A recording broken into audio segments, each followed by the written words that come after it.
नमस्कार दोस्तों, मैं अजय मिश्रा अपने YouTube चैनल सर्वोदय क्लासेस पर आप सबका स्वागत करता हूं। हम पढ़ रहे हैं भारत का भूगोल और आज का हमारा टॉपिक है भारत के तटीय राज्य।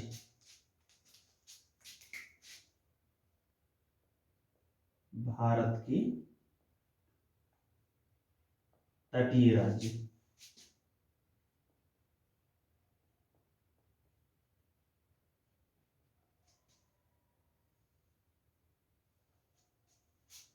भारत के वह राज्य जो समुद्र तटों से लगे हुए हैं, आज हम उनके विषय में पढ़ेंगे और उनसे संबंधित जितने भी प्रश्न प्रतियोगी परीक्षा में पूछे जाते हैं उन सबको कवर करने का प्रयास करेंगे।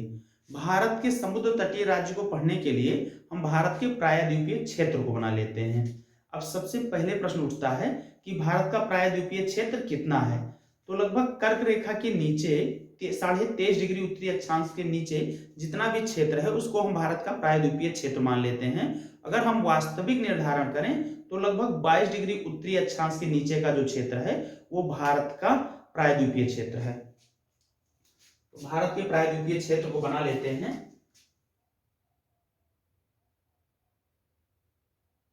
गुजरात, महाराष्ट्र, गोवा, कर्नाटक, केरल, तमिलनाडु, आंध्र प्रदेश, उड़ीसा, पश्चिम बंगाल। कर्क रेखा बना लेते हैं। कर्क रेखा भारत के मध्य से लगभग यहां से होकर गुजरेगी।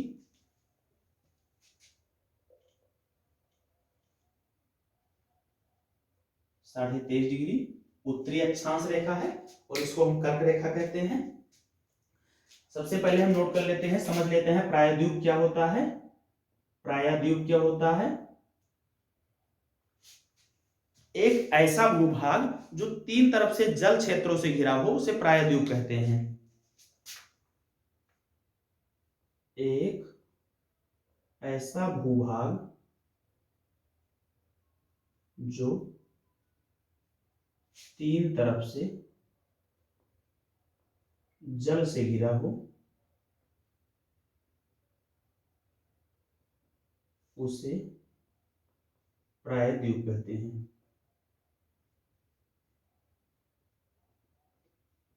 उसे प्रायद्वीप कहते हैं। एक ऐसा भूभाग जो तीन तरफ से जल क्षेत्रों से घिरा हो उसे हम प्रायद्वीप कहते हैं। अगर हम भारत की बात करें, बंगाल की खाड़ी,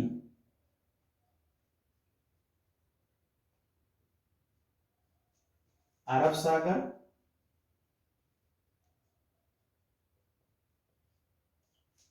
हिंद महासागर।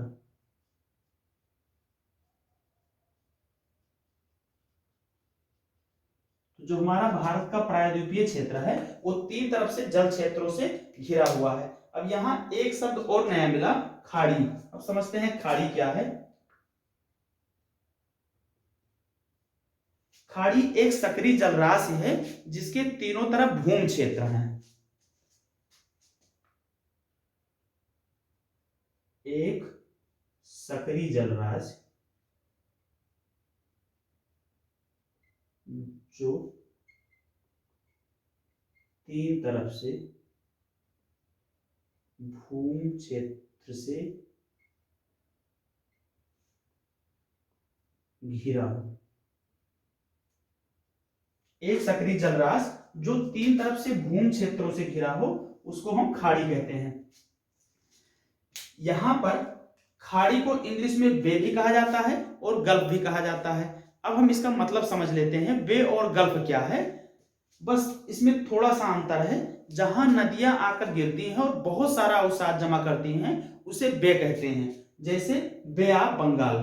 अगर हम खाड़ी की बात करें तो यहाँ खंबात स्थित है और कहते हैं खंबात की खाड़ी, गल्फ ऑफ खंबात। गल्फ एक ऐसा क्षेत्र है, खाड़ी ही होता है। गल्फ एक ऐसा क्षेत्र है जहां कम नदियां आकर गिरती हैं, कम अवसाद जमा होते हैं तथा समुद्री लहरों से कटान होता है। तो अगर यहां की बात करें तो ये क्षेत्र है खंभात की खाड़ी। खंभात की खाड़ी। और ये क्षेत्र है कच्छ की खाड़ी।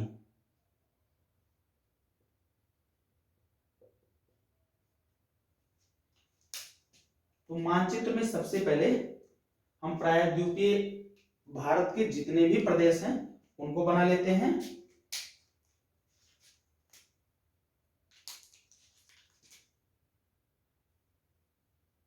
केरल,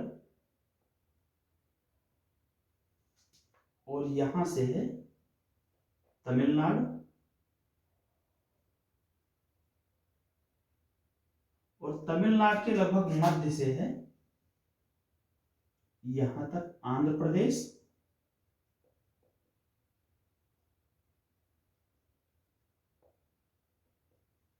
और आंध्र प्रदेश के यहां पर स्थित है तेलंगाना,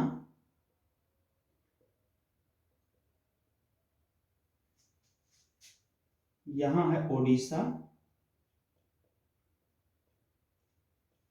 और ओडिशा के ऊपर है ये पश्चिम बंगाल, पश्चिम बंगाल।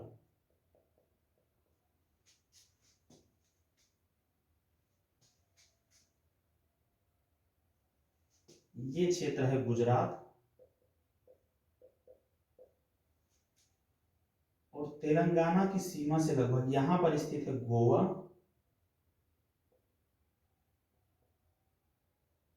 और ये क्षेत्र है कर्नाटक,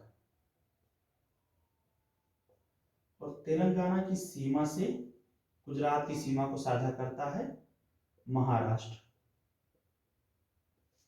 और यहां पर हमारा एक प्रदेश स्थित है मध्य प्रदेश, और ये जो बीच का थोड़ा सा जगह छूट गया है ये है राजस्थान, राजस्थान से होकर कर्क रेखा गुजरता है। ये जो क्षेत्र है ओडिशा से लगभग सीमा साझा करता हुआ यहां पर एक राज्य है जिसको हम कहते हैं छत्तीसगढ़, और छत्तीसगढ़ पश्चिम बंगाल और ओडिशा से सीमा साझा करता हुआ यहां एक राज्य है झारखंड।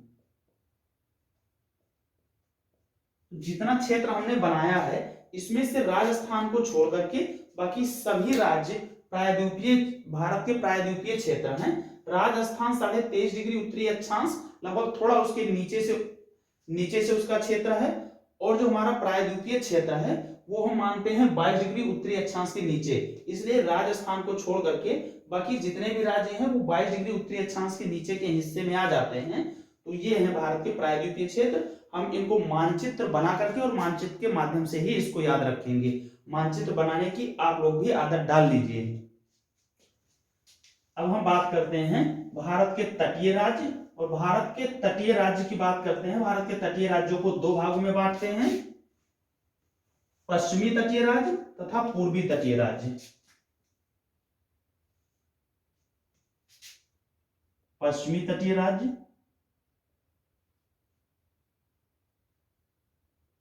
तटीय राज्य, पूर्वी तटीय राज्य।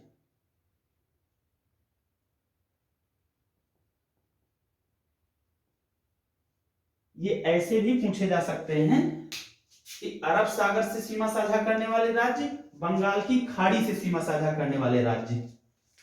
पश्चिमी तटीय राज्य की बात करें तो सबसे पहले है गुजरात, गुजरात।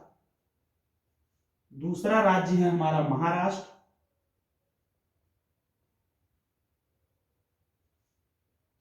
तीसरा है हमारा गोवा, चौथा राज्य है हमारा कर्नाटक, और पांचवा राज्य है हमारा केरल। अगर हम पूर्वी तटीय राज्यों की बात करें उत्तर से दक्षिण की तरफ, तो पहला राज्य है हमारा पश्चिम बंगाल, दूसरा राज्य है हमारा उड़ीसा, तीसरा राज्य है हमारा आंध्र प्रदेश, चौथा राज्य है हमारा तमिलनाडु।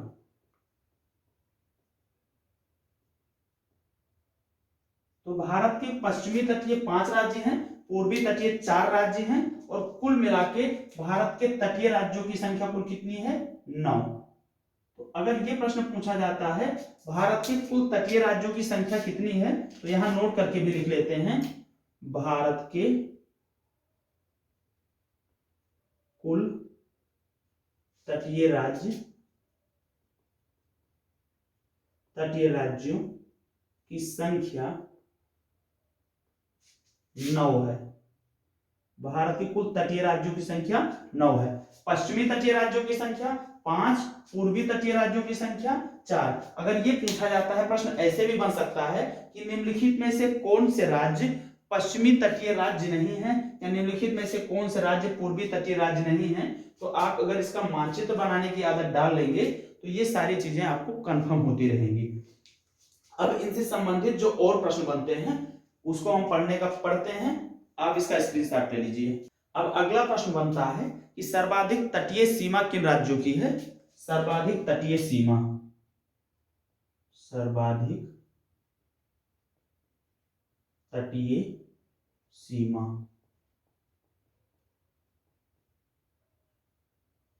सर्वाधिक तटीय सीमा। तो अगर हम बात करें, यहां नंबरिंग भी करते चलेंगे। सर्वाधिक तटीय सीमा है गुजरात की। गुजरात की सीमा देखिए यहां से लेकर यहां, ये पूरी समुद्र से ही लगी है। तो नंबर 1 पर हमारा है गुजरात, नंबर 2 पर है हमारा आंध्र प्रदेश, नंबर 3 पर है हमारा तमिलनाडु, नंबर 4 पर है महाराष्ट्र, नंबर 5 पर है हमारा केरल, नंबर 6 पर है हमारा ओडिशा, नंबर 7 पर है कर्नाटक, नंबर 8 पर है हमारा पश्चिम बंगाल, और नंबर 9 पर है हमारा गोवा। क्योंकि कुल भारत के कुल तटीय राज्य जो हैं उनकी संख्या 9 है, तो हम इसी क्रम में लिख लेते हैं। सबसे पहले सर्वाधिक तटीय सीमा सबसे पहले है गुजरात की, नंबर 1 गुजरात। नंबर 2 अगर बात करें तो आंध्र प्रदेश,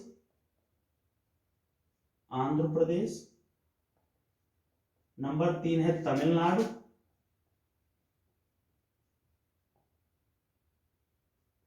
नंबर 4 है महाराष्ट्र,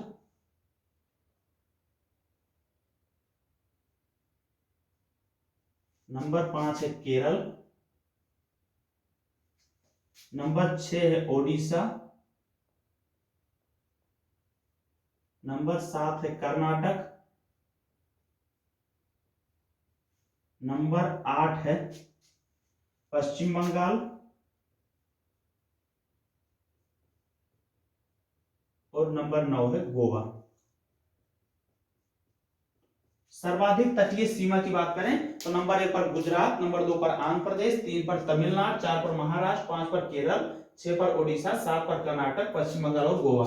याद हम कैसे रखेंगे, नंबर 1 गुजरात, इधर आएंगे हम पूर्वी तट पर, आंध्र प्रदेश, तमिलनाडु 2 और 3, फिर हम आएंगे पश्चिमी तट पर 4 महाराष्ट्र, 5 है केरल, फिर पूर्वी तट पर 6 ओडिशा, फिर हम आएंगे पश्चिमी तट पर 7 कर्नाटक, 8 पश्चिम बंगाल, और नंबर 9 पर है गोवा।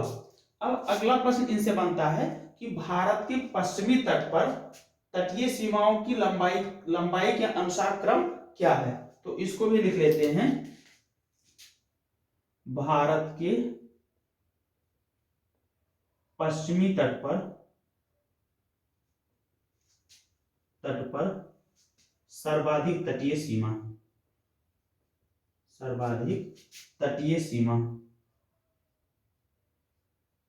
भारत के पश्चिमी तट पर सर्वाधिक तटीय सीमा। तो अगर हम भारत के पश्चिमी तट पर सर्वाधिक तटीय सीमा देखें, या अरब सागर से सीमा साझा करने वाले राज्यों की तटीय सीमा की बात करें, तो यहां देखिए अब हम केवल इधर की बात करेंगे पश्चिमी तट की, तो नंबर 1 पर गुजरात जाएगा, नंबर 1 गुजरात, नंबर 2 की अगर हम बात करें तो यहां 1, 4, 9, 7, 5, 1 के बाद 4 महाराष्ट्र होगा,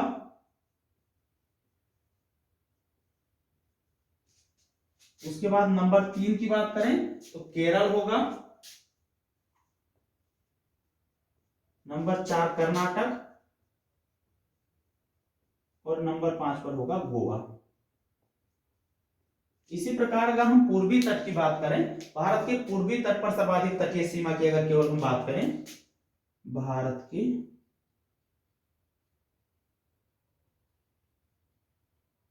पूर्वी तट पर सर्वाधिक तटीय सीमा, तटीय सीमा की अगर हम बात करें, भारत के पूर्वी तट पर सर्वाधिक तटीय सीमा की अगर हम बात करें, तो पूर्वी तट पर सबसे पहले होगा आंध्र प्रदेश, ये 2 पर है, तो नंबर 1 आंध्र प्रदेश, आंध्र प्रदेश। नंबर 2 पर होगा तमिलनाडु,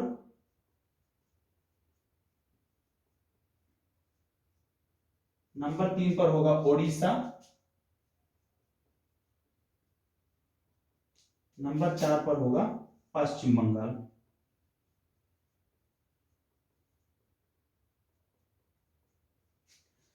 अब देखिए, हम लोगों ने पढ़ा भारत की सर्वाधिक, अगर भारत की सर्वाधिक तटीय सीमा, तो भारत की सर्वाधिक तटीय सीमा गुजरात है, गुजरात के बाद आंध्र प्रदेश, तमिलनाडु, महाराष्ट्र, केरल, ओडिशा, कर्नाटक, पश्चिम बंगाल और गोवा।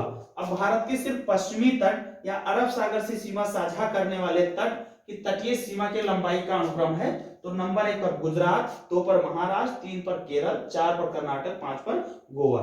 इसी प्रकार भारत के पूर्वी तट या बंगाल की खाड़ी, ये बे ऑफ बंगाल है, बंगाल की खाड़ी, भारत के पूर्वी तट या बंगाल की खाड़ी से सीमा साझा करने वाले राज्यों की सर्वाधिक तटीय सीमा का क्रम है, तो नंबर 1 पर रहेगा आंध्र प्रदेश, 2 पर तमिलनाडु, 3 पर उड़ीसा, 4 पर पश्चिम बंगाल हो जाएगा। आप एक इनका स्क्रीनशॉट ले लीजिए, फिर इसके आगे पढ़ते हैं।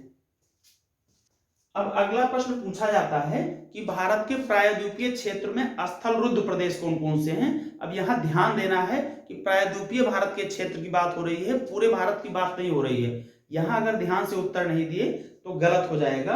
अगर हम लैंडलॉक्ड कंट्री की बात करें, लैंडलॉक्ड स्टेट की बात करें प्रायद्वीपीय भारत में, तो सबसे पहले हमारा हो जाएगा ये तेलंगाना,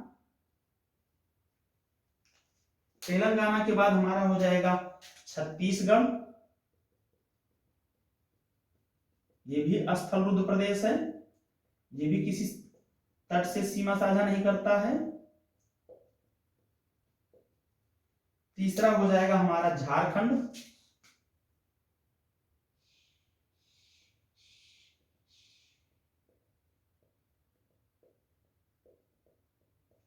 झारखंड हो जाएगा, और चौथा हमारा हो जाएगा मध्य प्रदेश, मध्य प्रदेश हो जाएगा हमारा।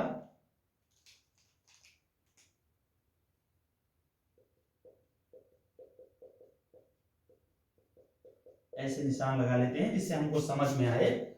तो प्रायद्वीपीय भारत के 4 प्रदेश हैं जो लैंडलॉक्ड हैं, राजस्थान नहीं हमारा हिस्सा है, हम इसको ध्यान रखेंगे। प्रायद्वीपीय भारत के स्थल रुद्ध प्रदेश, प्रायद्वीपीय भारत के स्थल रुद्ध प्रदेश,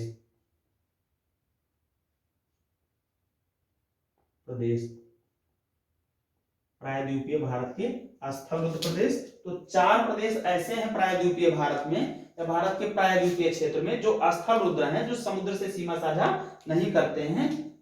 नंबर 1 छत्तीसगढ़,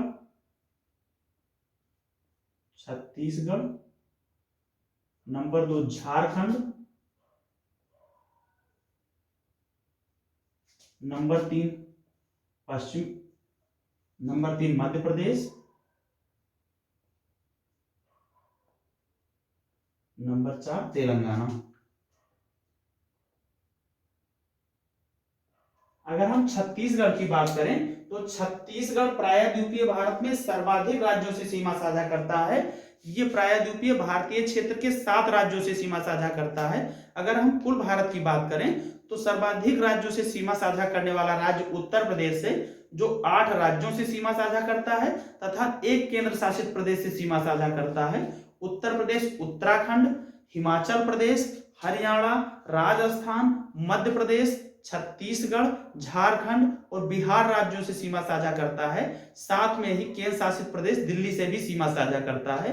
इसके अलावा अगर हम कुल भारत की बात करें तो उत्तर प्रदेश के बाद में असम और छत्तीसगढ़ 2 ऐसे राज्य हैं जो 7 प्रदेशों से सीमा साझा करते हैं। लेकिन यहाँ भारत के प्रायद्वीपीय क्षेत्र की बात हुई है, तो भारत के प्रायद्वीपीय क्षेत्र में छत्तीसगढ़ सर्वाधिक राज्यों से सीमा साझा करता है और ये 7 राज्यों से सीमा साझा करता है। भारत के प्रायद्वीपीय क्षेत्र में छत्तीसगढ़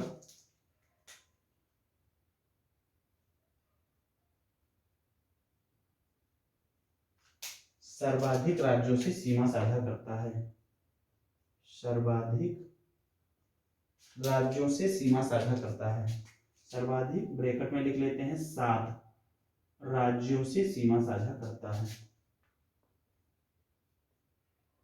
सीमा साझा करता है।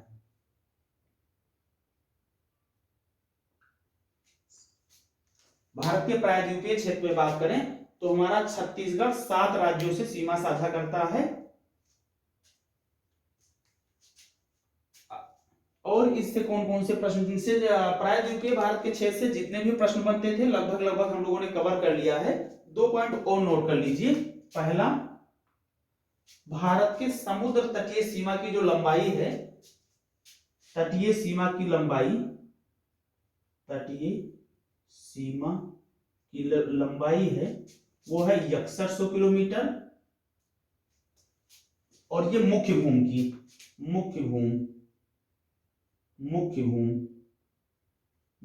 का मतलब भारत केवल इतना ही नहीं है, द्वीप भी स्थित है। इधर अंडमान निकोबार द्वीप स्थित है, इधर भी द्वीप स्थित है। तो अगर हम केवल यहाँ गुजरात से लेकर के और यहाँ पश्चिम बंगाल तक केवल तटों की लंबाई की बात करते हैं तो वो है 6100 किलोमीटर। और अगर हम मुख्य भूमि प्लस द्वीप की बात करें तो ये हो जाएगा 7516.6 किलोमीटर। कहीं कहीं पर आपको केवल 7516 ही मिलेगा, तो एग्जाम में अगर 7516 आता है तो वही टिक कर दीजिएगा, नहीं तो 7516.6 किलोमीटर सही है। तो आज के क्लास में हमने पढ़ा भारत के तटीय राज्य, भारत के कुल तटीय राज्य कितने हैं, पश्चिमी तटीय कितने हैं, पूर्वी तटीय कितने हैं, तथा भारत के तटीय राज्यों की लंबाई के क्रम में हमने लिखा। भारत के तटीय सीमाओं को बढ़ते क्रम में घटते क्रम में हमने लिखा। पश्चिमी तटीय सीमाओं के बढ़ते और घटते क्रम वाले राज्यों के विषय में हम लोगों ने पढ़ा। उसके पश्चात हम लोगों ने पढ़ा कि भारत के प्रायद्वीपीय क्षेत्र के कितने राज्य ऐसे हैं जो स्थल रुद्ध हैं। इसके बाद में हम लोगों ने देखा कि भारत के प्रायद्वीपीय क्षेत्र के सर्वाधिक सीमा साझा करने वाला राज्य कौन सा है, तथा भारत की कुल तटीय सीमा की लंबाई कितनी है और द्वीप सहित भारत की तटीय सीमा की लंबाई कितनी है। आज की क्लास में इतना ही। हम मिलते हैं एक नए क्लास में, तब तक के लिए धन्यवाद।